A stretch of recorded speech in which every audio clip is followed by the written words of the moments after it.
के साथ।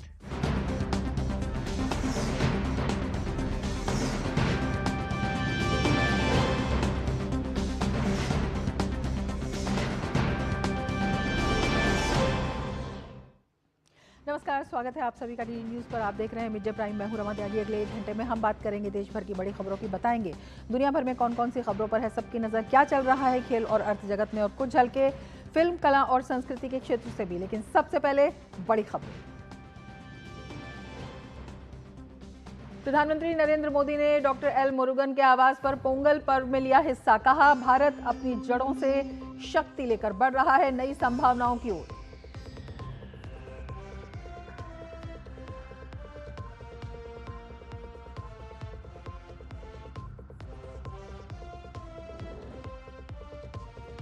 पोंगल को द्रविड़ पोंगल कहकर फंसे एमके स्टालिन। भाजपा और एआईएडीएमके ने की सख्त आलोचना। कहा, पोंगल को हिंदू धर्म से अलग करना चाहते हैं सीएम स्टालिन।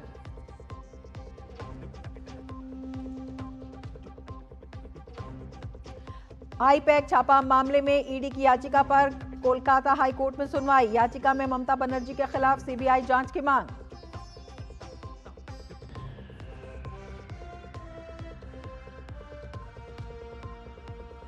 मुस्लिम ब्रदरहुड पर अमेरिका की बड़ी कार्रवाई। लेबनान, जॉर्डन और मिस्र की शाखाएं आतंकवादी संगठन घोषित, सदस्यों पर लगाया प्रतिबंध।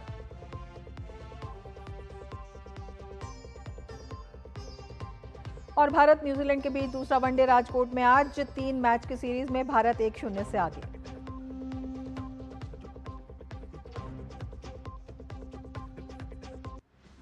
और अब विस्तार से समाचार। प्रधानमंत्री नरेंद्र मोदी ने कहा कि पोंगल अब वैश्विक पर्व बन गया है और तमिल संस्कृति देश की ही नहीं बल्कि पूरी दुनिया की साझा विरासत है। उन्होंने सूचना एवं प्रसारण राज्य मंत्री एल मुरुगन के आवास पर आयोजित पोंगल उत्सव में हिस्सा लिया और कहा कि पिछले साल उन्हें तमिल संस्कृति से जुड़े अनेक कार्यक्रमों में शामिल होने का अवसर मिला, जो न केवल भारत की बल्कि पूरे विश्व की साझा विरासत है।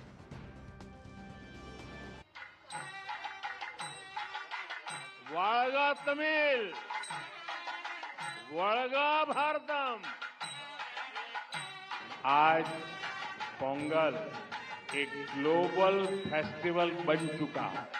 दुनिया भर में तमिल समुदाय और तमिल संस्कृति से प्रेम करने वाले लोग इसे उत्साह के साथ मनाते हैं। उसमें मैं भी एक हूं। इस विशेष पर्व को आप सभी के साथ मनाना मेरे लिए सौभाग्य की बात है। हमारे तमिल जीवन में पोंगल एक सुखद अनुभूति की तरह है। इसमें अन्नदाता की मेहनत, धरती और सूर्य के प्रति आभार का भाव है। साथ ही ये पर्व हमें प्रकृति, परिवार और समाज में संतुलन बनाने का रास्ता दिखाता है।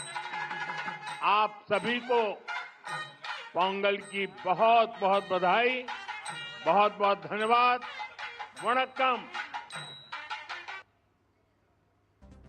आज देश भर में मकर संक्रांति का पर्व धूमधाम से मनाया जा रहा है। इस अवसर पर प्रधानमंत्री नरेंद्र मोदी ने देशवासियों को संक्रांति पर्व की हार्दिक शुभकामनाएं दी। पीएम ने अपने संदेश में लिखा कि संक्रांति आशा, सकारात्मकता और नए आरंभ का प्रतीक है। सूर्य के उत्तरायण होने के साथ ये पर्व जीवन में नई ऊर्जा और उत्साह का संचार करता है। साथ ही पीएम मोदी ने कहा कि संक्रांति देश के विभिन्न हिस्सों में अलग अलग रूपों में मनाई जाती है, जो भारत की समृद्ध सांस्कृतिक विविधता और एकता को दर्शाती है। अपने संदेश में प्रधानमंत्री मोदी ने किसानों और उनके परिवारों के महत्व को भी रेखांकित किया। उन्होंने कहा कि संक्रांति का विशेष संबंध अन्नदाताओं से है और ये उनके प्रति कृतज्ञता व्यक्त करने का अवसर है, जो अपने परिश्रम से देश का पोषण करते हैं। साथ ही पीएम मोदी ने सभी के जीवन में समृद्धि, खुशहाली, उत्तम स्वास्थ्य और सफलता की कामना की और कहा कि संक्रांति समाज में शांति एवं सद्भाव बनाए रखने का संदेश देती है। प्रधानमंत्री नरेंद्र मोदी ने पत्र लिखकर बिहू की शुभकामनाएं दी हैं। प्रधानमंत्री ने पत्र में कहा कि माघ बिहू के शुभ अवसर पर आपको और आपके परिवार को हार्दिक शुभकामनाएं। असमिया संस्कृति के सर्वश्रेष्ठ स्वरूप को समेटे हुए ये सुंदर त्योहार वास्तव में आनंद, स्नेह और भाईचारे का अवसर है। माघ बिहू का सार संतोष और कृतज्ञता में निहित है। ये फसल कटाई के मौसम की समाप्ति का प्रतीक है और हमारे जीवन को समृद्ध बनाने वाले लोगों, विशेष रूप से हमारे मेहनती किसानों के प्रयासों की सराहना करने का अवसर प्रदान करता है। यह हमारे बीच उदारता और देखभाल की भावना को भी प्रोत्साहित करता है। ये माघ बिहू सभी के जीवन में शांति, अच्छा स्वास्थ्य और खुशियां लाए। मेरी कामना है कि आने वाला वर्ष समृद्धि और सफलता से भरा हो। पूरे देश में मकर संक्रांति का त्योहार हर्षोल्लास के साथ मनाया जा रहा है। यहां तक कि विदेशों में भी रहने वाले भारतीय प्रवासियों ने इस फेस्टिवल को बड़ी धूमधाम के साथ मनाया। सेंट्रल अमेरिका के बनामा में भी आज भारतीय प्रवासी समुदाय के लोगों ने मिलकर मकर संक्रांति का त्योहार मनाया। इस मौके पर पारंपरिक पतंगबाजी उत्सव में लोग एकत्र हुए। उन्होंने पतंगबाजी की। आसमान में रंग, खुशी और परंपरा से भरा ये पर्व सूर्य की उत्तरायण यात्रा और फसल के मौसम का संकेत देता है। तो भारतीय प्रवासी समुदाय भी मकर संक्रांति का पर्व मना रहा है। विश्व भर में ये पर्व मना रहा है और ये आप दृश्य देख रहे हैं, भारतीय प्रवासी समुदाय ने जब मिलकर ये पर्व मनाया। और हमारी संवाददाता सुयश शर्मा इस वक्त हमारे साथ जुड़ी हुई हैं। सुयश, किस तरह से देश भर में आज ये त्यौहार मनाया जा रहा है, किस तरह से लोग अपनी परंपरा को मना रहे हैं और उसके साथ ही जो सामाजिक सौहार्द है उसका भी एक उदाहरण प्रस्तुत कर रहे हैं? जी बिल्कुल, देखिए आज का दिन बेहद ही खास हो जाता है क्योंकि आज का दिन पूरे भारतवर्ष में अलग अलग तरीके से मनाया जा रहा है, क्योंकि आज सूर्य मकर राशि में प्रवेश कर गया है। इसका प्रतीक भी है आज का दिन। उत्तर भारत में मकर संक्रांति मनाई जा रही है। दक्षिण भारत में की बात करें तो आज पोंगल मनाया जा रहा है, बिहू मनाया जा रहा है असम में। तो आज भारत में आपको अलग अलग रंग देखने को मिलेंगे। और जैसा कि हम सब जानते हैं कि भारत की सांस्कृतिक विविधता ही भारत की सबसे बड़ी शक्ति है। यही इसको एक सूत्र में पिरोए रखता है। आज हम अभी दिल्ली में हैं और आप मेरे पीछे देख रहे होंगे, आपको झलक पूरे दक्षिण भारत की देखने को मिल रही है। यहाँ पे आज जो पोंगल फेस्टिवल है वो सेलिब्रेट किया गया है। आप देखिए एक अलग उत्साह में आप बच्चे हैं, बुजुर्ग हैं, युवा हैं, आए हुए हैं। यहाँ पर सांस्कृतिक वेशभूषा धारण की हुई है, पारंपरिक तरीके से पूजा अर्चना की गई। और यहाँ पर जब सुबह प्रधानमंत्री नरेंद्र मोदी आए तो उन्होंने भी यहाँ आकर पारंपरिक पूजा अर्चना की, क्योंकि आज का दिन जैसा कि हम सब जानते हैं कि धन्यवाद कहने का दिन है, प्रकृति को, सूर्य की उपासना करने का दिन है। और साथ ही साथ देखिए, चाहे अलग अलग तरीके से ये त्योहार भारत के अलग अलग राज्यों में मनाया जाता हो, लेकिन इसका मूल रूप एक ही है। सबकी जो एक निचोड़ है, कहना चाहिए सबकी आत्मा जो है वो ये है कि आज से एक नई शुरुआत होती है। जो किसान है उनको धन्यवाद कहने का दिन है आज का, और हर तरीके से। और आज जो सबसे, जी बिल्कुल, और जो आज सबसे बड़ी बात प्रधानमंत्री नरेंद्र मोदी ने युवाओं से कही ना, वो कहीं ना कहीं अब आपको चरितार्थ होती भी नजर आएगी कि ये देश हमें, इस देश की मिट्टी, इस देश के संस्कार जो हमें बहुत कुछ देते हैं, अब वक्त आ गया है कि हमें भी उस देश को कुछ देना चाहिए। बिल्कुल, यही आपसे समझना चाहेंगे। प्रधानमंत्री ने कहा कि ये ग्लोबल त्योहार है, वैश्विक त्योहार के रूप में मनाया जाता है और वास्तव में प्रकृति और मानव का जो संबंध है उसको चरितार्थ करता है। एक नई शुरुआत की बात की और शुरुआत कैसे की जाए वो भी प्रधानमंत्री ने बताया। एक बड़ा ही सशक्त संदेश। सुयश,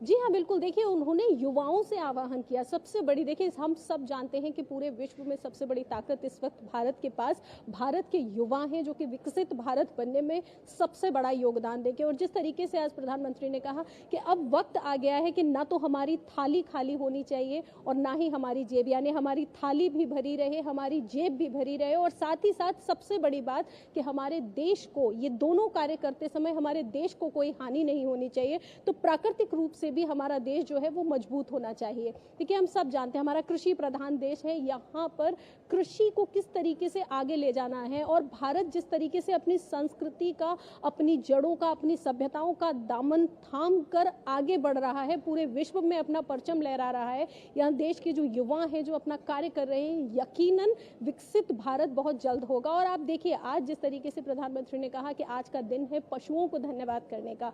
हमारा देश न सिर्फ सूर्य, देवता, धरती, यहाँ तक के पशुओं को भी धन्यवाद करता है जिस तरीके से आए। पोंगल ये 4 दिवसीय त्योहार है, हम सभी जानते हैं। और जैसा कि प्रधानमंत्री ने कहा कि न सिर्फ यहाँ भारत में बल्कि जहाँ भी तमिल कम्युनिटी है उसके लिए ये पोंगल त्योहार बेहद खास हो जाता है, और उनके लिए तो बहुत ही खास हो जाता है। जिस तरीके से उन्होंने बताया कि युवाओं को, हमारे जो कृषि के क्षेत्र में जो युवा कार्य कर रहे हैं, उन्हें भी न सिर्फ आज आधुनिकता के साथ आगे बढ़ना चाहिए और न सिर्फ अपना बल्कि अपने देश का परचम पूरे विश्व में लहराना चाहिए। और आप देखिएगा उनकी कही हुई बातें यकीनन आपको चरितार्थ होती हुई भी नजर आएंगी, क्योंकि जिस तरीके से केंद्र सरकार की जो योजनाएं हैं, जैसे हम एक पेड़ माँ के नाम की बात करें या फिर जल संरक्षण की बात करें, तो ये तमाम वो योजनाएं हैं जो कहीं ना कहीं देश को आगे लेकर के जा रही है। और साथ ही साथ देखिए आधुनिकता तो हो ही रहा है, विकास हो रहा है, लेकिन इसके साथ साथ प्रकृति के साथ हम कोई छेड़छाड़ नहीं कर रहे, उसको पूरा सम्मान दे रहे हैं, उसको सहेजने का कार्य भारत कर रहा है। और यही आज प्रधानमंत्री नरेंद्र मोदी ने आज के दिन पोंगल उत्सव पर देश भर की जनता से कहा, और न कि जो सिर्फ यहाँ भारत में रहते हैं, जो बाहर भी रहते हैं उनसे भी यही कहा कि देखिए युवाओं की सबसे बड़ी जिम्मेदारी हो जाती है, क्योंकि उनके ऊपर 2 पीढ़ियां होती हैं, एक जो उनसे आगे होती है यानी कि उनके सीनियर सिटीजन, और दूसरी जो उनके अंदर होती है यानी कि हमारे देश के बच्चे। तो एक युवा का जो जिम्मेदारी है वो बहुत बढ़ जाती है। और यकीनन आज कहीं ना कहीं हर देश के युवा ने आज ये सीखा होगा, ये जाना होगा कि कहते हैं ना, हमने भी बचपन में एक कविता पढ़ी थी कि अब तक हमने बहुत कुछ लिया है, अब तो हमको कुछ देना सीखना चाहिए। तो आज का संबोधन यकीनन हर किसी के जीवन में एक नया परिवर्तन लेके आने वाला है। बिल्कुल, प्रधानमंत्री ने भी ये कहा कि जो आभार हम प्रकृति के प्रति इन त्योहारों के माध्यम से व्यक्त करते हैं वो केवल शब्दों की सीमा में नहीं होना चाहिए, बल्कि वो ज़मीनी रूप पे दिखना चाहिए। एक कर्मयोगी का बहुत बड़ा संदेश प्रधानमंत्री नरेंद्र मोदी ने दिया है, और एक भारत श्रेष्ठ भारत जिसकी बात लगातार प्रधानमंत्री करते हैं वो भी उनके शब्दों में, उनके संकेतों में, संदेशों में दिखाई देती है। बहुत शुक्रिया सुयश तमाम जानकारी के लिए। तो पोंगल का त्यौहार मनाया जा रहा है और प्रधानमंत्री नरेंद्र मोदी ने केंद्रीय मंत्री एल मुरुगन के आवास पर इस उत्सव में भाग लिया और पारंपरिक विधि विधान से पूजा अर्चना की। और प्रधानमंत्री ने बताया कि किस तरह से प्रकृति का मानव के साथ संबंध है और उस संबंध को, उस आभार प्रकट करने की प्रक्रिया को ही सही अर्थों में उत्सव के रूप में मनाना चाहिए, उसे सार्थक करना चाहिए और उस आभार को बताना चाहिए कि किस तरह से हम हमेशा कृतज्ञ रहेंगे उन वस्तुओं के प्रति, उस प्रक्रिया के प्रति जो हमें देती है। और ये केवल शब्दों तक नहीं बल्कि हमारी जो कार्यप्रणाली है उसमें भी दिखना चाहिए। आगे बढ़ते हैं। भारतीय नौसेना का नौकायन पोत कौंडिल्य आज ओमान के जल क्षेत्र में प्रवेश कर चुका है। ये भारतीय नौसेना का स्वदेशी रूप से बनाया गया पारंपरिक नौकायन पोत है जो 29 दिसंबर 2025 को गुजरात के पोरबंदर से अपनी पहली विदेशी यात्रा पर रवाना हुआ था। INSV कौंडिल्य का निर्माण पारंपरिक सिलाई वाली जहाज निर्माण तकनीकों का उपयोग करके किया गया है, जिसमें प्राकृतिक सामग्री और तरीकों का इस्तेमाल किया गया है जो कई सदियों पुराने हैं, ऐतिहासिक स्रोतों और चित्रात्मक साक्ष्यों से प्रेरित है। ये पोत भारत की स्वदेशी जहाज निर्माण, नाविकता और समुद्री नेविगेशन की समृद्ध विरासत का प्रतिनिधित्व करता है। ये यात्रा उन प्राचीन समुद्री मार्गों का अनुसरण करती है जो कभी भारत के पश्चिमी तट को ओमान से जोड़ते थे, जिसमें हिंद महासागर में व्यापार, सांस्कृतिक आदान प्रदान और निरंतर सभ्यतागत बातचीत संभव होती थी। इस अभियान से साझा समुद्री विरासत को मजबूत करके और सांस्कृतिक और लोगों के बीच संबंधों को बढ़ावा देकर भारत और ओमान के बीच द्विपक्षीय संबंधों में काफ़ी सुधार होने की उम्मीद है। कमांडर विकास शेवरान जहाज के कप्तान हैं, जबकि कमांडर वाई हेमंत कुमार जो इस परियोजना की शुरुआत से ही इसमें जुड़े हुए हैं, अभियान के ऑफिसर इंचार्ज के रूप में काम कर रहे हैं। चालक दल में 4 अधिकारी और 13 नौसैनिक शामिल हैं। मस्कट में INSV कौंडिल्य का आगमन दोस्ती, आपसी विश्वास और सम्मान के स्थायी बंधन का एक शक्तिशाली प्रतीक होगा, जिसने सदियों से इन दोनों समुद्री देशों को जोड़ा है। ये यात्रा गुजरात और ओमान के बीच गहरे ऐतिहासिक संबंधों को भी उजागर करती है, जो अब तक जारी सहयोग की एक विरासत को दर्शाती है। INSV कौंडिल्य से सोशल मीडिया प्लेटफॉर्म X पर एक वीडियो भी साझा किया गया है। इस ऐतिहासिक कदम को भारतीय नौसेना के समुद्री गौरव को एक नई ऊंचाई पर ले जाने के रूप में देखा जा रहा है। तो मस्कट में पहुंच चुका है कौंडिन्य और हमारे संवाददाता नीरज सिंह हमारे साथ इस वक्त जुड़े हुए हैं और ज़्यादा जानकारी के साथ। नीरज, ये यात्रा जो है क्या कुछ दिखाती है, किस तरह से ये परंपरा के साथ जो आधुनिक समन्वय है उसका भी प्रतीक है, और जब हम गुजरात की और मस्कट की पारंपरिक संबंधों से बात करते हैं तो किस तरह से पारंपरिक संबंध अब नई गति की तरफ आगे बढ़ रहे हैं? देखिए, बिल्कुल काफी तेजी के साथ बढ़ गए हैं। और आप देखें रमा, और इन संबंधों में प्रधानमंत्री नरेंद्र मोदी ने 2014 के बाद एक नई गहराई भी पैदा करी है। आपने देखा भी है कि पिछले साल प्रधानमंत्री मस्कट पहुंचे थे, और दोनों ही समुदाय ने एक तरीके से स्वागत किया था प्रधानमंत्री नरेंद्र मोदी की इस यात्रा का। और खास तौर से आप ये देखें कि जिस तरीके से पोरबंदर से मस्कट की ये यात्रा हो रही है, हमारे जो पुराने संबंध है, पुराना जो व्यापार का तरीका है, पुराने तरीके से किस तरीके से गुजरात से बड़ी संख्या में जो कारोबारी है वो पहुंचते थे मस्कट में और ओमान के अलग अलग हिस्सों में। तो दोनों देशों के बीच एक पुराना रिश्ता है। और दूसरा, जिस तरीके से INS जो कौंडिल्य को बनाया गया है, आप देखें कि इसकी खासियत भी कई तरह की है, क्योंकि एक तो परंपरागत तरीके से बनाया गया है। जो हमारे तमाम अजंता एलोरा की जो गुफाओं में जिस तरह के चित्र मिलते थे, इसके साथ साथ हमने देखा है कि हमारे तमाम तरह के जो साहित्य हैं उनमें जिक्र आता था, विदेशी यात्रियों का जो वर्णन मिलता है, उसके आधार पर हमारी जो नौसेना है उन्होंने इस पूरे जहाज का स्ट्रक्चर तैयार किया। स्ट्रक्चर तैयार करने के बाद इसमें परंपरागत रूप से आप देखें कि जो लकड़ी है, इसके अलावा जो नारियल की रस्सी है उसका प्रयोग किया गया, इसके साथ गोंद और कपास और जो ऑयल है उसका प्रयोग किया गया। मेरे पीछे जो शी आपको दिखाई दे रहा है, यहीं पर आप अगर विजुअल देख पाए रमा, तो थोड़ी देर के बाद ही जो INSV कौंडिल्या है वो यहाँ पर पहुंचने वाला है। और आप देखें कि उसके स्वागत के लिए बेसब्री से जो लोग हैं भारत और ओमान के यहाँ पर स्वागत के लिए यहाँ पर बैठे हुए हैं, बेसब्री से इंतजार कर रहे हैं। आप देखें कि दोनों ही देशों के जो बैंड हैं वो परफॉर्म करेंगे। वाटर सलूट दिया जाएगा INSV कौंडिल्या को, और इसके साथ साथ ही कल्चरल जो इवेंट है वो यहाँ पर लगातार चल रहा है। तो ये बताता है कि किस तरीके से इस यात्रा को भारत और ओमान के जो लोग हैं वो देख रहे हैं, क्योंकि बड़ी संख्या में कारोबारी भी यहाँ पर रहते हैं। और आप देखें कि ये जो रास्ता तय किया गया है, करीब करीब 1400 किलोमीटर का रास्ता है, और इसमें जहाज के अंदर ना तो किसी तरह की आधुनिक मशीन है, ना कोई नेविगेशन सिस्टम यहाँ पर लगा हुआ है, कोई भी लोहा और कील उसका प्रयोग नहीं किया गया। तो अपने आप में एक तरीके से कह सकते हैं कि अद्भुत है। और ये जो यात्रा है वो दोनों देशों को और ज्यादा नजदीक लेकर आएगी, और खासतौर से पुराने जो संबंध है उनको एक नई दिशा और एक नई उम्मीद और एक नया उत्साह इस यात्रा से पैदा होगा। और बेसब्री से दोनों ही मुल्कों के जो लोग हैं वो इस समय इंतजार कर रहे हैं कि किस समय INSV कौंडिल्या यहाँ पर पहुंचेगा और उसका स्वागत परंपरागत तरीके से किया जाएगा। बिल्कुल नीरज, आपसे ये भी समझना चाहेंगे, आपने बड़ी महत्वपूर्ण बात बताई है कि इसमें बहुत आधुनिक कोई जो साजो सामान है वो नहीं लगा है, बिल्कुल जो परंपरागत तरीके से है। तो ये दिखाता है कि जो भारत की कौशल क्षमता थी वो पौराणिक तरीके से बेहद मजबूत थी और अब उसे नए आयाम दिए जा रहे हैं। किस तरह से भारत और ओमान की जो सामुद्रिक विरासत है उसे ये पुनर्जीवित करता है, आपने बताया है कि, और ये दृश्य भी आप दिखा रहे हैं कि बड़े उत्साह के साथ इसके स्वागत के लिए सब लोग तैयार हैं।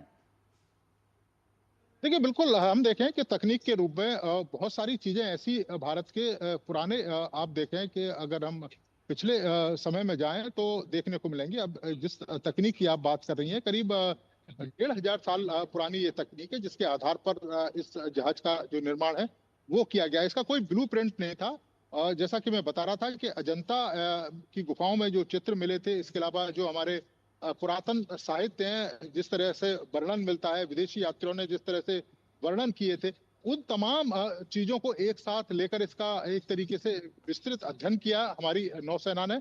उस अध्ययन के बाद जो परंपरागत चीजें थी, जिनसे पुराने समय में जो जहाज तैयार होते थे, जिस तरह की लकड़ी यूज की जाती थी, जिस तरह के उसमें गोंद, कपास और जो ऑयल है वो यूज किए जाते थे, वो तमाम चीजों का प्रयोग किया गया। और इस तरीके से निर्माण किया गया कि अगर समुद्र की लहरें बहुत तेज होती हैं तो इस लकड़ी को नुकसान ना पहुंचा पाए। नारियल की जो रस्सी है वो बनाई गई थी, चारों तरफ से एक तरीके से कसा गया था, कपास और ऑयल डालकर उसको मजबूती दी गई थी, एक लचीलापन भी था उसमें, ताकि जो लहरें आए तो उससे जहाज को ज्यादा जो नुकसान है वो ना पहुंचा पाए। दूसरा हमने भी देखा है कि आप देखें कि ये जहाज किसी भी तरह के नेविगेशन से लैस नहीं है, केवल हवा के रुख के आधार पर ये जहाज चलता है। और दूसरा इसमें किसी तरह की मशीन नहीं है ताकि चलाने के लिए, जैसे हमने आधुनिक समय में देखा तमाम जहाजों को कि उसमें मोटर्स लगी रहती हैं, बड़े बड़े इंजन लगे रहते हैं, लेकिन इसमें ऐसा कुछ नहीं है। पतवार के द्वारा इस जहाज है उसको आगे बढ़ाया जाता है और हवा की डायरेक्शन एक तरीके से इसे दिशा देती है। तो ये पुरानी जो तकनीक है उसके आधार पर इसका निर्माण किया गया है और इसका संचालन भी है। तो ये बताता है कि भारत की एक समृद्ध परंपरा रही है, समृद्ध विरासत रही है, चाहे हम साहित्य के क्षेत्र में देखें या तमाम चीजों के निर्माण के क्षेत्र में देखें। कई सारी चीजें विश्व को भारत की तरफ से मिली भी हैं।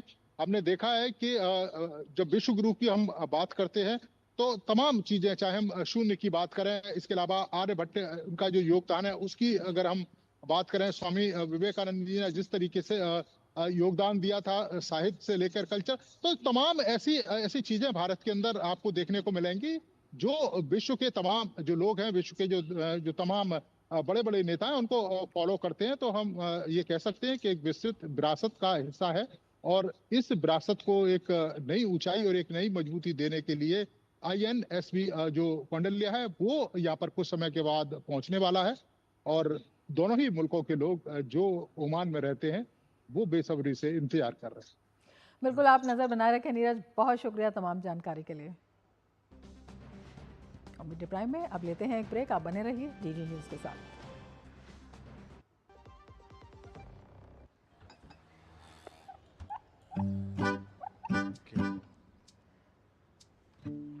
मेरा बेटा ईशान डॉक्टर बनेगा, डॉक्टर। मेरा ईशान तो साइंटिस्ट बनेगा। अब ये ईशान क्या बनेगा? ईशान कुछ भी बने, उसके साथ हमेशा है LIC की अमृत बाल चिल्ड्रन पॉलिसी। बड़े सपनों का रखे ख्याल। 605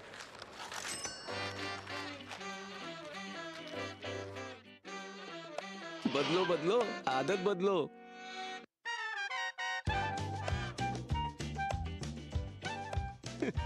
बदलो बदलो आदत बदलो। अब नजदीकी बैंक जाकर फटे पुराने नोट्स बदलिए। अगर बैंक मना करे तो RBI के ओम्बुड्समैन से शिकायत करें। RBI कहता है जानकार बनिए, सतर्क रहिए। टिंग टिंग, आपके लिए एक फेस्टिवल ऑफर है। QR कोड स्कैन करो, UPI पिन डालो और 10,000 रुपए आपके बैंक अकाउंट में। पिन डालूंगा तो पैसा खट से आएगा नहीं, झट से कट जाएगा। मैं मूर्ख नहीं हूँ। आलिया, UPI कहता है UPI पिन पैसे भेजने के लिए होता है, पाने के लिए नहीं। इस बात को याद रखें और कहें मैं मूर्ख नहीं।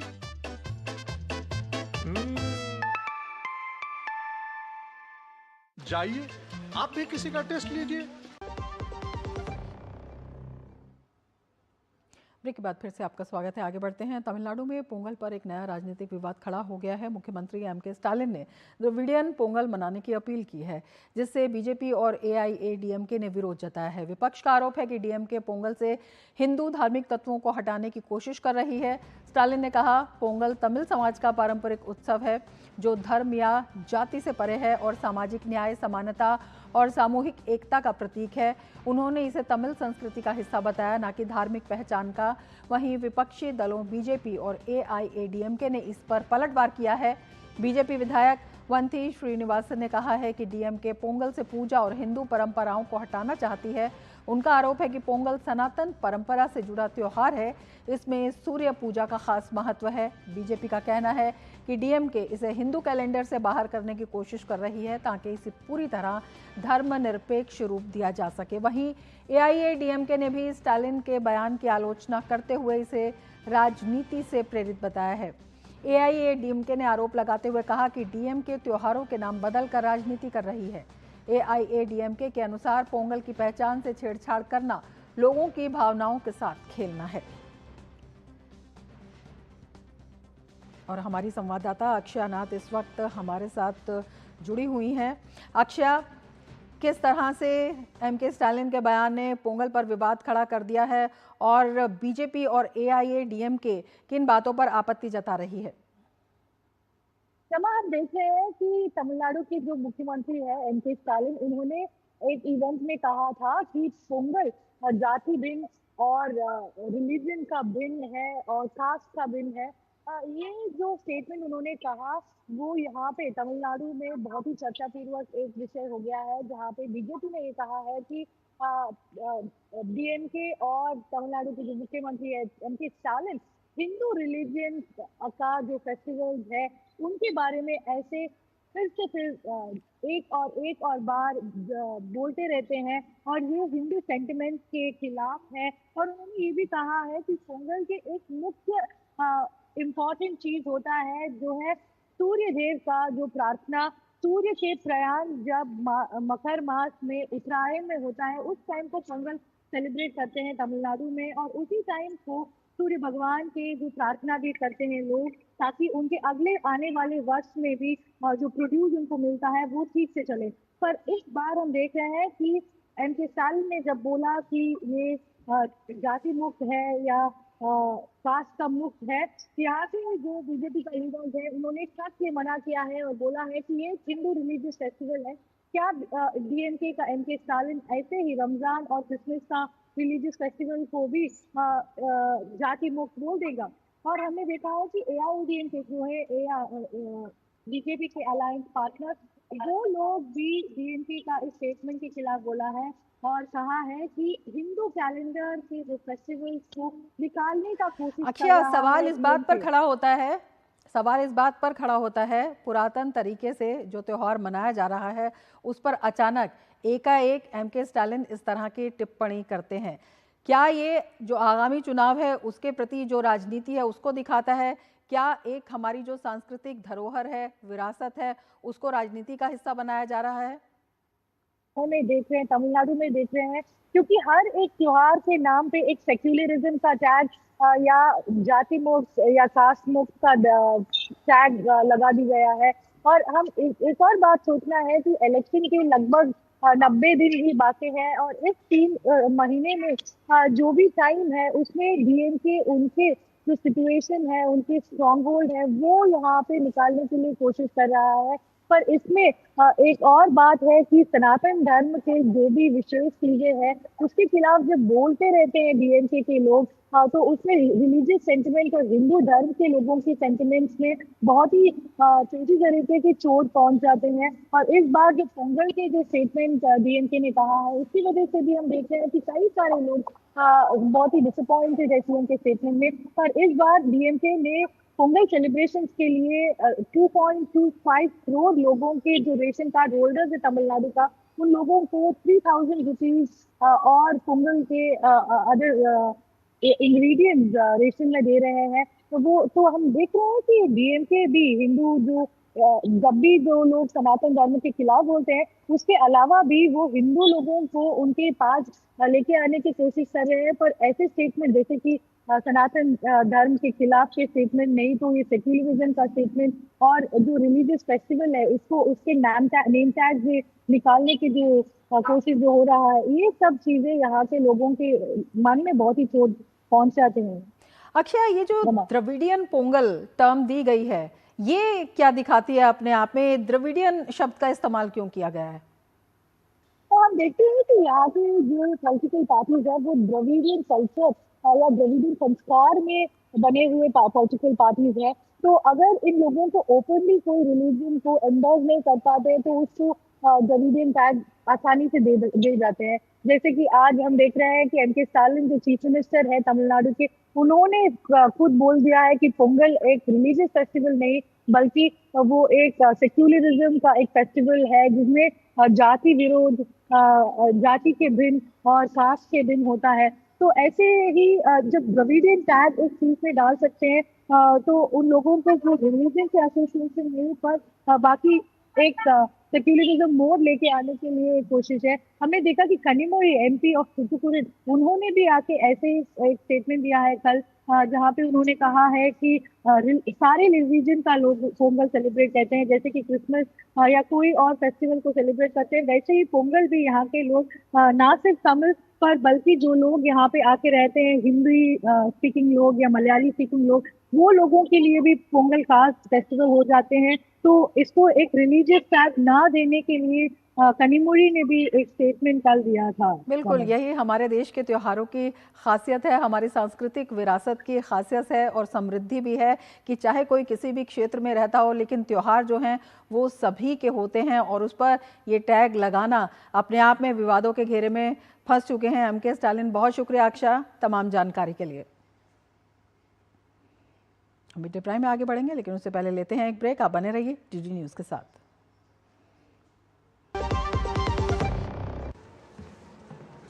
फॉरेक्स ट्रेडिंग अभी एक ट्रेड में सिक्सर। ए अक्का। प्रसिद्ध, पहले सेफ्टी वरना क्लीन गोल्ड। अनऑथराइज्ड प्लेटफॉर्म पे फॉरेक्स ट्रेडिंग यानी नुकसान, धोखाधड़ी और कानूनी कार्रवाई का डर।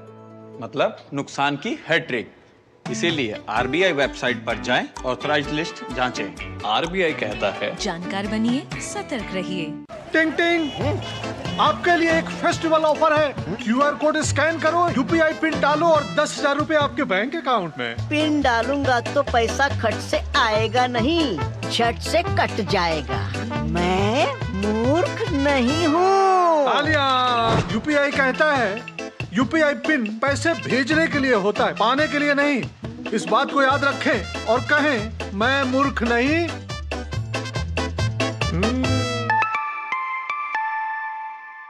जाइए, आप भी किसी का टेस्ट लीजिए। शिव प्रकाश जी सिर्फ 35 साल की उम्र में हार्ट अटैक से अचानक चले गए। टर्म लाइफ इंश्योरेंस के पैसों से उनके माँ बाप को सहारा मिलेगा। पॉलिसी बाजार ने क्लेम के वक्त फैमिली का पूरा साथ दिया। पॉलिसी बाजार पे 1 करोड़ का टर्म लाइफ इंश्योरेंस सिर्फ 400 रुपए महीने से शुरू। ब्रेक के बाद फिर से आपका स्वागत है। आगे बढ़ते हैं। आईपैक छापा मामले में ईडी की याचिका पर आज कोलकाता हाईकोर्ट में सुनवाई होगी। अभी 2 दिन पहले ही सुप्रीम कोर्ट में ईडी ने ममता बनर्जी की पार्टी बनाते हुए भी एक याचिका दाखिल की है, जिसमें सियासत गर्म है। ईडी ने घटना की तुलना शारदा घोटाले के दौरान हुई जांच से की है और अदालत कक्ष से बाहर और अंदर जांच में पैदा की गई बाधाओं को अभूतपूर्व बताया है। मुख्यमंत्री के आचरण पर हैरानी भी जताई है। 2742 करोड़ रुपए के घोटाले की जांच में जुटी ईडी ने कहा कि वे मुख्यमंत्री और राज्य पुलिस प्रशासन के व्यवहार से स्तब्ध हैं।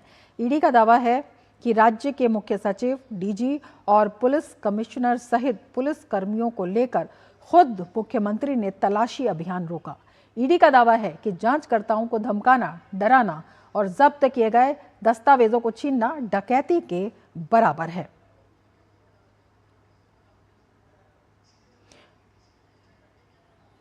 और सीधे आपको ले चलते हैं बीजेपी की प्रेस वार्ता में।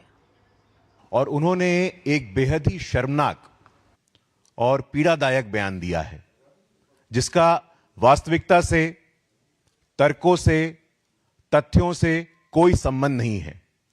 राहुल गांधी जी अपने राजनीतिक पर्यटन पे तमिलनाडु गए थे और वहां उन्होंने कहा है कि प्रधानमंत्री श्री नरेंद्र मोदी जी तमिल आवाज को दबाने का काम करते हैं। आप राजनीति से इस हद तक प्रेरित होकर के ऐसी तर्कहीन और बेबुनियाद बयानबाजी करेंगे, इसका जवाब देना अत्यंत ही आवश्यक है। पिछले 11 वर्षों में इतिहास गवाह है कि जैसी संवेदनशीलता तमिल भाषा के प्रति, तमिल संस्कृति के प्रति, तमिल सिविलाइजेशनल हेरिटेज के प्रति प्रधानमंत्री श्री नरेंद्र मोदी जी ने दिखाई है, ऐसा आज से पहले कभी नहीं हुआ।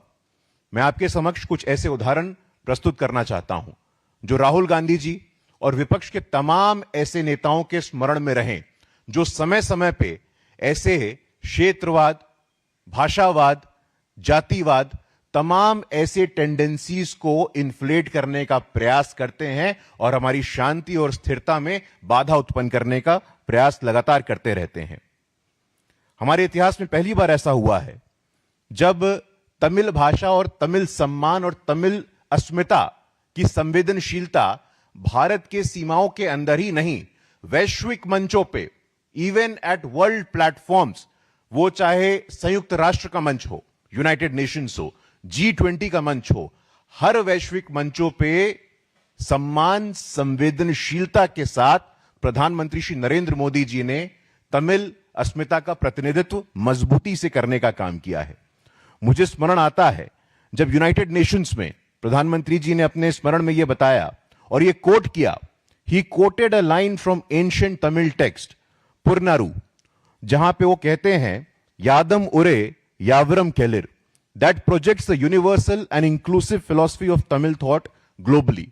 इसके अतिरिक्त प्रधानमंत्री जी ने समय समय पे तिरुकुरल को भी रेफर किया है और वहां पे अपने मन की बात में, जो उनका मासिक कार्यक्रम होता है, जो पूरे देश में करोड़ों की संख्या में लोग उसको सुनते हैं, वो इस बात पे जोर देते हैं, वो इस बात पे हमेशा एक्स्ट्रा एम्फेसिस के साथ कहते हैं कि हमें भी तमिल भाषा को सीखने की आवश्यकता है। एक भारत श्रेष्ठ भारत ये मात्र नारा नहीं है, इट्स अ कमिटमेंट, ये हमारी प्रतिबद्धता है। लेकिन जो सेपरेटिस्ट टेंडेंसीज हैं, जो देश विरोधी मानसिकता वाले लोग हैं, कभी जाति के नाम पे, कभी क्षेत्र के नाम पे, कभी अस्मिता के नाम पे, जो अपने राजनीतिक तांडव का प्रस्तुतिकरण करते रहते हैं, यह अत्यंत ही असंवेदनशीलता की पराकाष्ठा है। साथियों, आज अखबारों के पृष्ठ हमने जैसे खोले और राहुल गांधी जैसे नेता, जिनका ट्रैक रिकॉर्ड ही ऐसा रहा है, बिहार में जाते हैं तो बिहार में जाति के नाम पे उन्माद फैलाने का प्रयास करते हैं, तमिलनाडु में जाते हैं तो तमिल अस्मिता के नाम पे एक नकारात्मक राजनीति।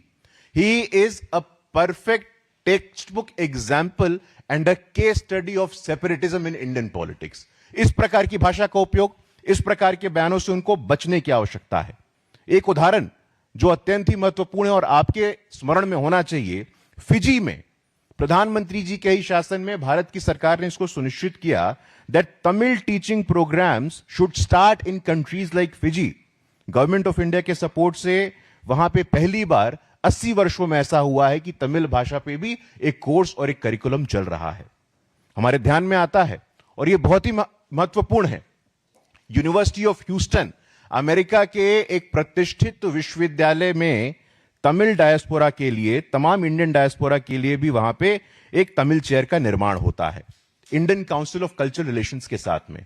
तो साथियों, फिजी हो, वैश्विक मंच हो, यूनाइटेड नेशंस हो, G20 हो, यूनिवर्सिटी ऑफ ह्यूस्टन हो, वहां भी तमिल चेयर को स्थापित करके Indian council of culture relations के साथ इसको सुनिश्चित किया गया है, जो टाइमलेस हेरिटेज है, जो सनातन तमिल संस्कृति है, इसके बेनिफिशियरीज हम सब बने।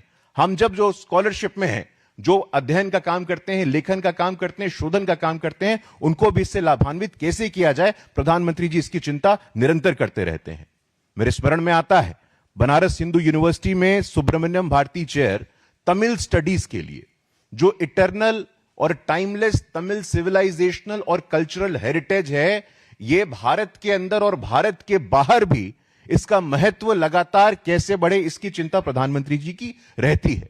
अभी कुछ ही दिनों पूर्व हमने देखा था कि परीक्षा पे चर्चा, जो उनका एक अत्यंत ही लोकप्रिय और प्रसिद्ध कार्यक्रम है, हमारे युवाओं में खासा इस कार्यक्रम को लेकर के उत्साह और ऊर्जा रहती है।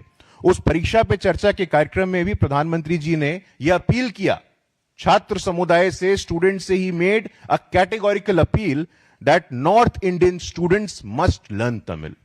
उत्तर भारत के छात्रों को भी तमिल भाषा सीखनी चाहिए और तमिल भाषा से जुड़ी जितनी भी विद्या हैं, उसके जितने आदर्श हैं, उसमें हमें पारंगत होने की आवश्यकता है।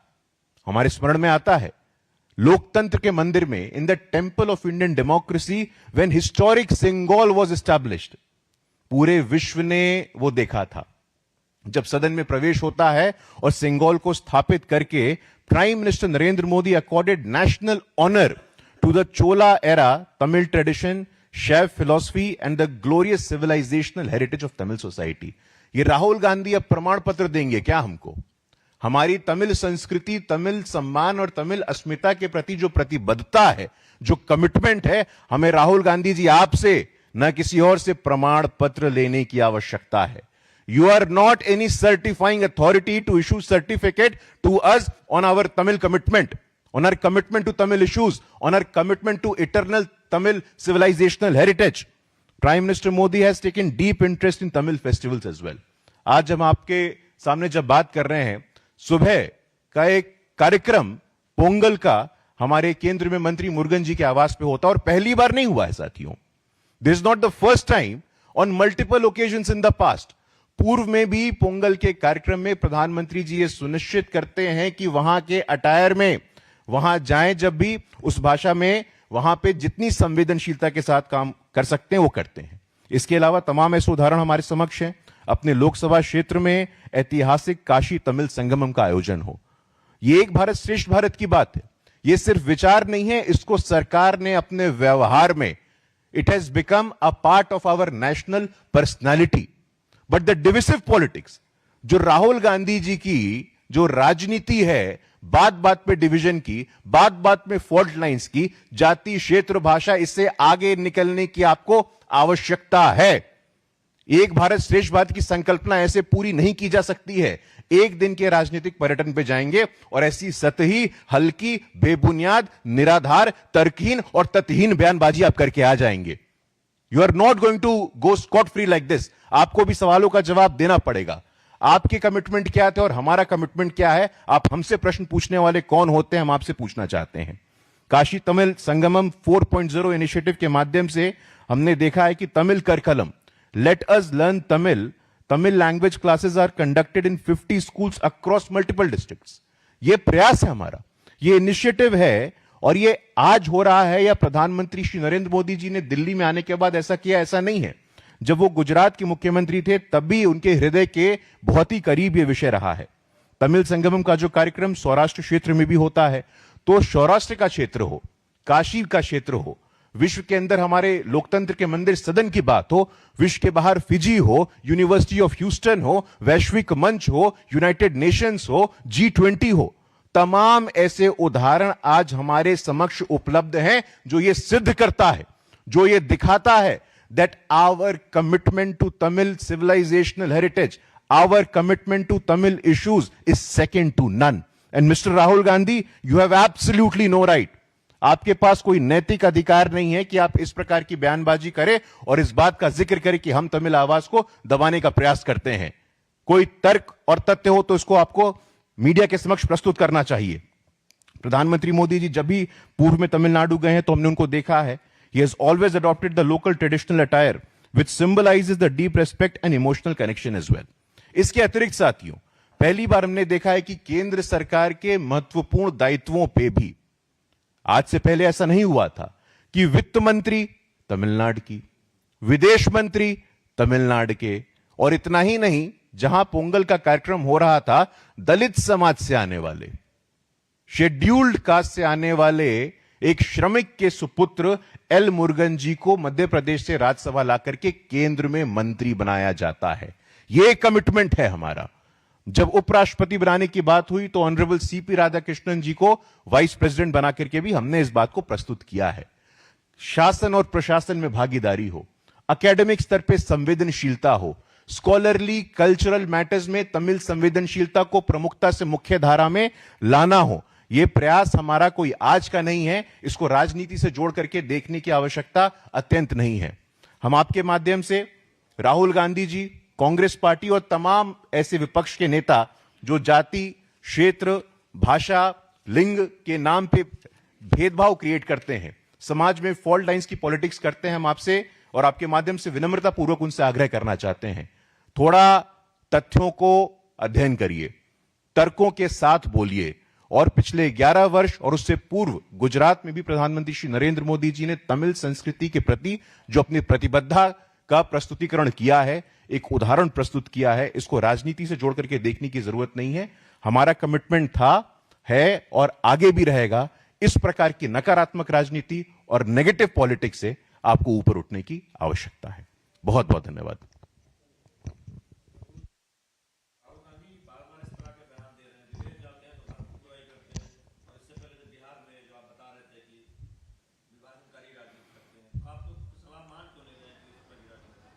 नहीं, देखिए, राहुल गांधी जी को लगता है दैट बीजेपी की प्रेस वार्ता का सीधा प्रसारण आप देख रहे थे। बीजेपी प्रवक्ता गुरु प्रकाश ने साफ तौर पर राहुल गांधी को कहा कि वो जात पात की सियासत से बाहर निकले, करारा प्रहार किया और उन्होंने कहा कि जो बीजेपी सरकार है लगातार तमिल भाषा के प्रति प्रतिबद्ध है, उसके संरक्षण के लिए, संवर्धन के लिए, और जिस तरह से प्रधानमंत्री मोदी ने लगातार प्रयास किए हैं वो अपने आप में जिसे कह सकते हैं कि कई कदम ऐसे हैं जो पहली बार उठाए गए हैं। और राहुल गांधी तुलना करें कि लंबे कांग्रेस काल के शासन और उसके बाद बीजेपी सरकार में किस तरह से जो तमिल संस्कृति है, जो तमिल अस्मिता है, उसके प्रति प्रतिबद्धता जो है वो जताई गई। उन्होंने ये भी कहा कि कैबिनेट में जो 3 मंत्री वरिष्ठ पदों पर तमिलनाडु से है, ये अपने आप में दिखाता है कि तमिल संस्कृति के प्रति सरकार कितनी संवेदनशील है, कितनी प्रतिबद्ध है और किस तरह से लगातार इस संस्कृति का संवर्धन किया जा रहा है, इसका पोषण किया जा रहा है और इसे आगे बढ़ाया जा रहा है।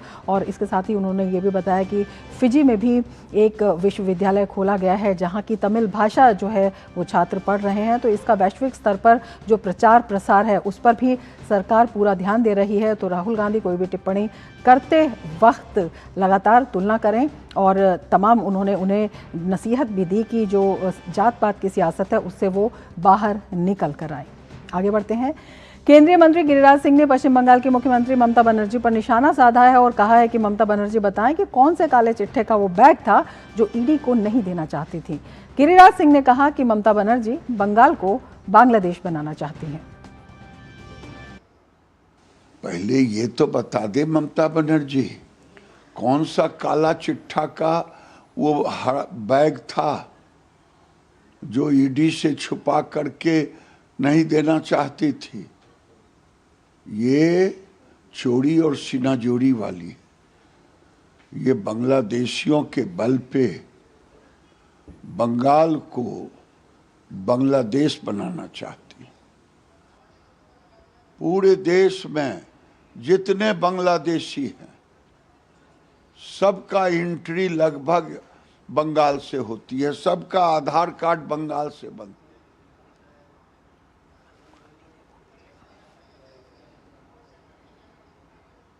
पश्चिम बंगाल में एसआईआर की सुनवाई के नोटिस मिलने में देरी को लेकर भाजपा ने राज्य की ममता बनर्जी सरकार पर निशाना साधा है। बीजेपी का आरोप है कि तृणमूल के अवैध वोट बैंक को बचाने के लिए ईआरओ और एईआरओ जानबूझकर फॉर्म 7 को स्वीकार नहीं कर रहे हैं।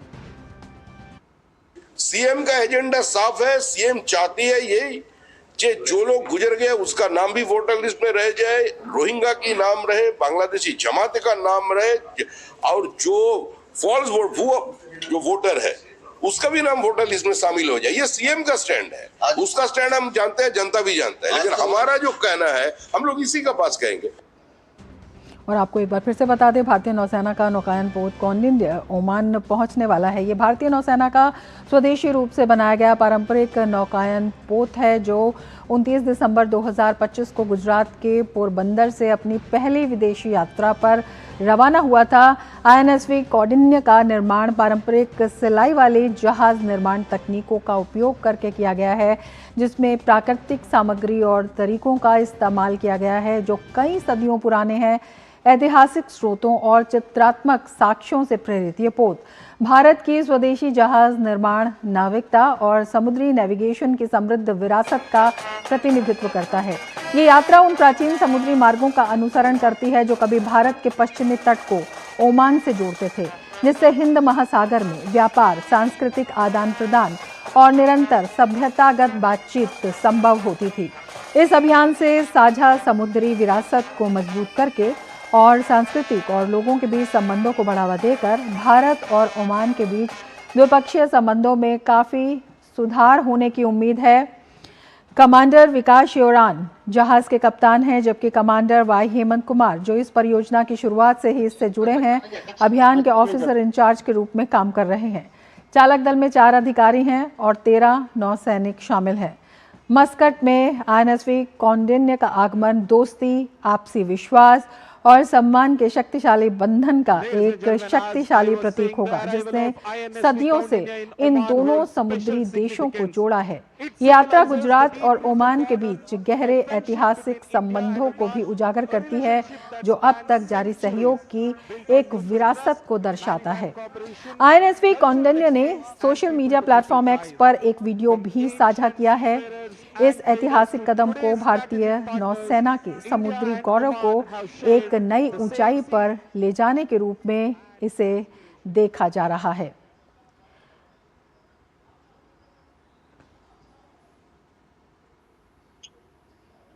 Maritime legacy, inspired by traditional shipbuilding techniques and the spirit of seafaring that once connected civilization across the Indian Ocean.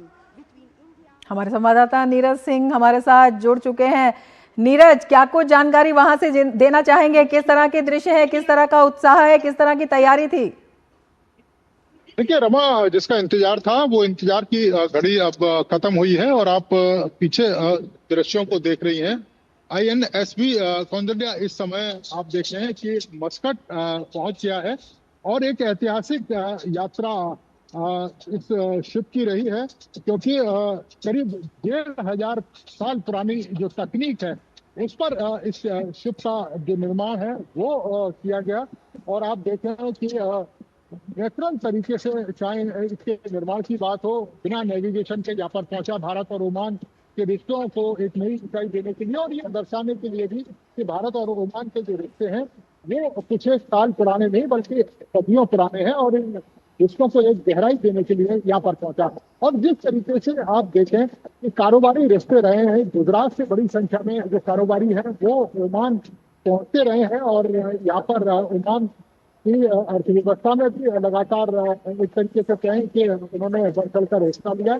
आज भी बड़ी संख्या में भारतीय जो मूल के जो लोग हैं वो ओमान में रहते हैं और यहाँ के लोगों के साथ घुल मिलकर भारत की एक तरीके से संस्कृति का जो प्रचार प्रसार है वो कर रहे हैं। आप देखें कि परंपरागत तरीके से ओमान का जो बैंड है वो इस समय देखिए INSV कौंडिन्य का जो स्वागत है वो कर रहा है। इसके साथ साथ ही बड़ी संख्या में जो लोग हैं वो यहाँ पर पहुंचे थे इस समय स्वागत करने के लिए। कल्चरल इवेंट किए गए और इस तरीके से दोनों देशों के संबंधों की एक नई कह सकते हैं कि जो राह है वो शुरू हुई है। 2014 के बाद प्रधानमंत्री नरेंद्र मोदी ने, हमने देखा था कि भारत और ओमान के रिश्तों को एक नई ऊंचाई दी थी, एक नई दिशा दी थी। प्रधानमंत्री 2018 में ओमान आए थे, इसके साथ ही 2025 में भी प्रधानमंत्री ने ओमान का दौरा किया था और दोनों देशों के कारोबारी रिश्तों में हमें बहुत गहराई देखने को मिली और इसके साथ साथ जो सामाजिक और आर्थिक रिश्ते हैं उनमें भी एक बड़ी गहराई देखने को मिली। और आज का दिन एक ऐतिहासिक दिन है, क्योंकि लंबे समय से हमने ये भी देखा था कि किस तरीके से मांडवी से मस्कट तक जो कारोबार है, जो व्यापार है वो होता रहा था। बड़ी संख्या में जो कारोबारी व्यापारी यहाँ आते रहे थे। अब एक पुराने रास्ते को एक तरीके से हम कहें कि दोबारा से उसको शुरू किया गया है और ये एक पहल है। भारतीय नौसेना है उसने ये कोशिश की और आप देखें कि 13 जो सदस्य इस पर शामिल हैं, जो खासतौर से नाविक हैं जो इसको चला रहे हैं और 4 नौसेना के लोग हैं। किसी भी तरह की मशीन नहीं है और केवल पतवार और हवा के द्वारा ये जो जहाज है। बिल्कुल नीरज, बड़ी भव्य तैयारियां हैं, बड़े भव्य ये दृश्य हैं और उतना बड़ा ही मकसद है। आपसे ये भी समझना चाहेंगे, ये जो यात्रा की शुरुआत की गई, ये कहा जा रहा है कि जो सामुद्रिक संबंध हैं भारत के ओमान के, उन्हें पुनर्जीवित करने का एक प्रयास है, एक पहल है। ये जो मार्ग है गुजरात से लेकर ओमान तक का, जिस पर ये जो जहाज है गया है, ये इतना महत्वपूर्ण क्यों है और किस तरह से इसे पुनर्जीवित किया जाएगा? आगे क्या कुछ प्रक्रिया होगी?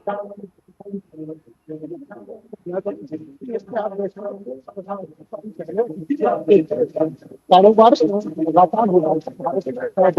कारोबारी अलग अलग तरीका में जाते थे, बड़ी संख्या में कारोबार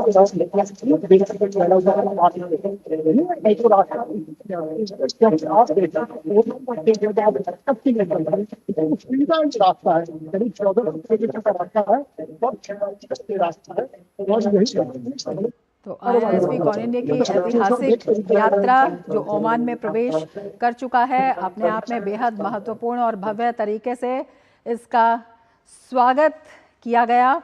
भारत ओमान समुद्री विरासत को पुनर्जीवित करने वाली ये यात्रा है। भारतीय नौसेना के समुद्री गौरव को एक नई ऊंचाई के रूप में इसे देखा जा रहा है। अपने आप में ये बेहद महत्वपूर्ण है और आपको बता दें कि INSV कौंडिन्य बिल्कुल परंपरागत तरीके से वहां पर पहुंचा है। यहां तक कि जो नेविगेशन का है वो भी हवा के रुख का पारंपरिक तरीका है, वो अपनाया गया है। भारतीय नौसेना का नौकायन कौंडिन्य ये अपने आप में भारतीय नौसेना का स्वदेशी रूप से बनाया गया पारंपरिक नौकायन पोत है। ये 29 दिसंबर 2025 को गुजरात के पोरबंदर से अपनी पहली विदेशी यात्रा पर रवाना हुआ था, जो ओमान पहुंच चुका है। INSV कौंडिन्य का निर्माण पारंपरिक सिलाई वाली जहाज निर्माण तकनीकों का उपयोग करके किया गया है। तो ये पारंपरिक कौशल का उत्कृष्ट उदाहरण है, जिसमें प्राकृतिक सामग्री और पुरातन तरीकों का इस्तेमाल किया गया है। ये तरीके जो हैं वो सदियों पुराने हैं।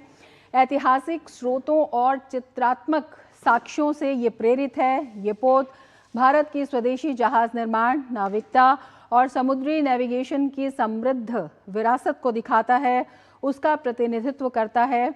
और प्रमुख रूप से ये यात्रा उन प्राचीन समुद्री मार्गों का अनुसरण करती है जो कभी भारत के पश्चिमी तट को ओमान से जोड़ते थे, जिसमें हिंद महासागर में व्यापार, सांस्कृतिक आदान प्रदान और निरंतर सभ्यतागत बातचीत संभव होती थी। इस अभियान से साझा समुद्री विरासत को मजबूत करके और सांस्कृतिक और लोगों के बीच संबंधों को बढ़ावा देकर भारत और ओमान के बीच द्विपक्षीय संबंधों में काफ़ी सुधार होने की उम्मीद है। कमांडर विकास श्योरान जहाज़ के कप्तान हैं, जबकि कमांडर वाई हेमंत कुमार जो इस परियोजना के शुरुआत से ही इससे जुड़े हुए हैं, अभियान के ऑफिसर इंचार्ज के रूप में काम कर रहे हैं। इस चालक दल में 4 अधिकारी हैं, 13 नौसैनिक शामिल हैं। मस्कट में INSV कौंडिन्य का आगमन दोस्ती का, आपसी विश्वास का और सम्मान के एक स्थायी बंधन का शक्तिशाली प्रतीक है, जिसने सदियों से इन दोनों समुद्री देशों को जोड़ा है। ये यात्रा गुजरात और ओमान के बीच गहरे ऐतिहासिक संबंधों को उजागर करती है, जो अब तक जारी सहयोग की एक विरासत को दिखाता है।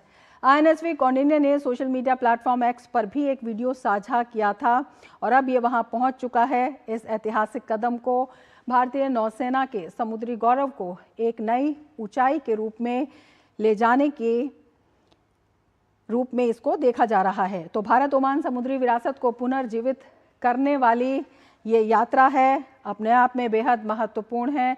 जो पुरातन संबंध हैं भारत के, ओमान के और विशेष रूप से गुजरात से ओमान तक का ये जो समुद्री यात्रा का मार्ग है, ये अपने आप में बेहद अहम है।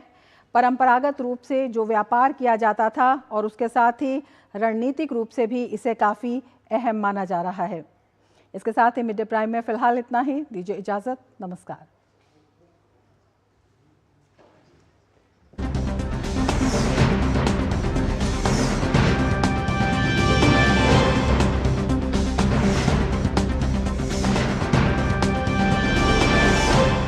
Mid day prime